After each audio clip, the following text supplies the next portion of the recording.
Hi, my name is Michaela Redden, and this is my personal narrative. My major is in human sciences with a concentration in addictive disorders and recovery studies, family studies with human development, and human sciences. For a definition of integrative studies, Tanner's definition is making connections by contrasting information by drawing on multiple sources of information and knowledge. My definition is utilizing everything you know to be true based off of life events, historical events that have happened during your life, thought process, and educational material to create a larger mosaic of thinking and comprehending when learning new subject material. This can be helpful whenever you're learning new subject material because it helps to bring together different perspectives based off of your experiences, because everybody perceives events and we're all brought up differently. And so whenever we're learning new subject material, this helps us to bring something different to the table, especially whenever we're working with others that are also utilizing integrative studies. The history of myself. In 2014, I graduated from high school and started attending South Plains College. During that time, I was working on my basics to be able to pursue a career in nursing. I wanted to be a psychiatric nurse. A little backstory, my mother, she actually is a behavioral analyst for the state, and that had always intrigued me. She worked with individuals with intellectual disabilities. But during 2015, during my second semester of school, my stepdad passed away. During the time I was living with him, my mom, and my sister, because of his passing, I had to enter the workforce to be able to help provide for my mom, my sister, and myself. So I entered the workforce. I started working in the lab at Covenant, and that was my way of getting my foot in the door with the hospital. In 2016, I started dating my husband. This was the end of me being single. I had to learn how to take somebody else's time and feelings into consideration. He was during the time he was living in DFW.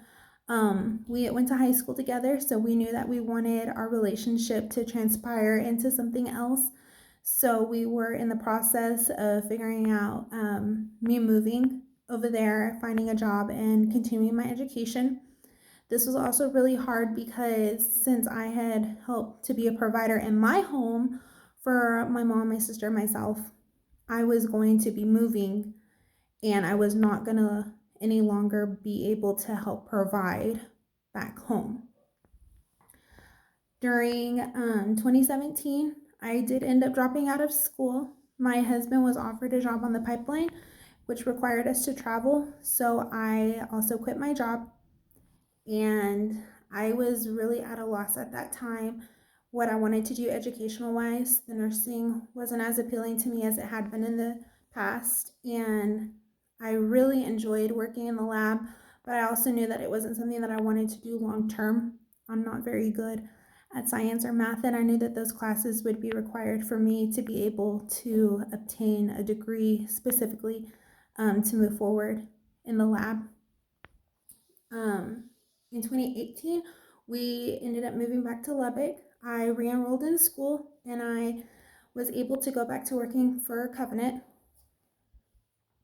In 2020, I enrolled at Texas Tech and I declared the major that I have now, which is the human sciences with the concentrations that I previously discussed with you.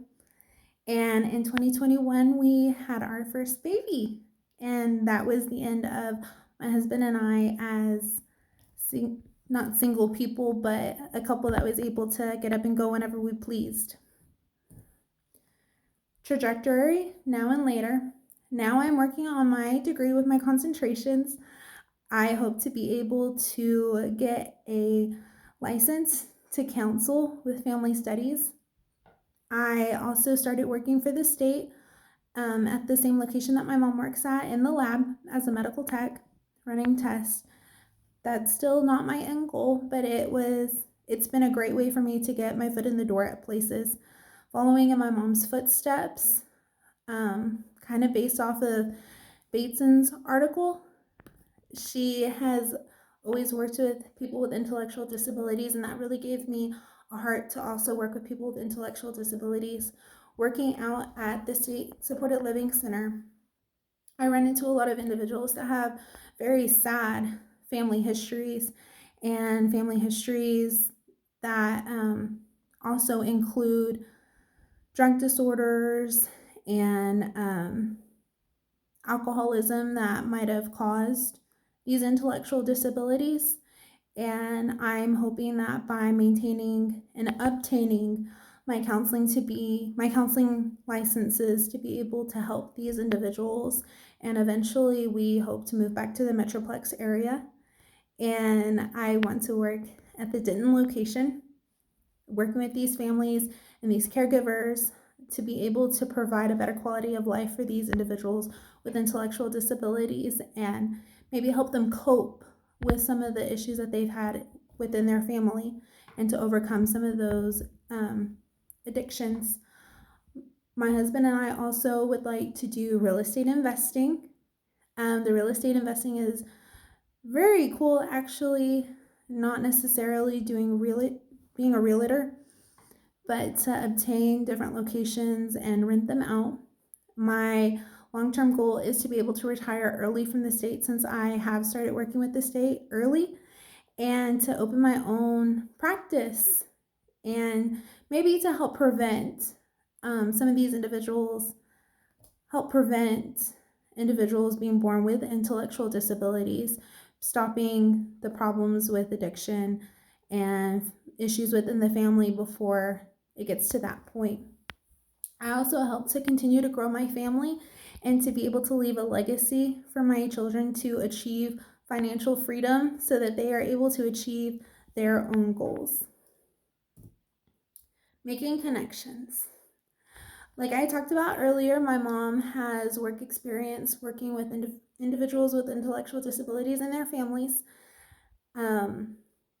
I too hope to be able to follow in her footsteps. I think a lot of that was based and rooted in the fact that my family has always owned barbershops, grocery stores, convenience stores. And during that time, my family was very active in their communities, helping those around them and giving counsel. Even if it wasn't necessarily on a professional level, I truly believe that there was a continuation of that in my life. The discontinuation being that it is more formal now, and that started with my mom.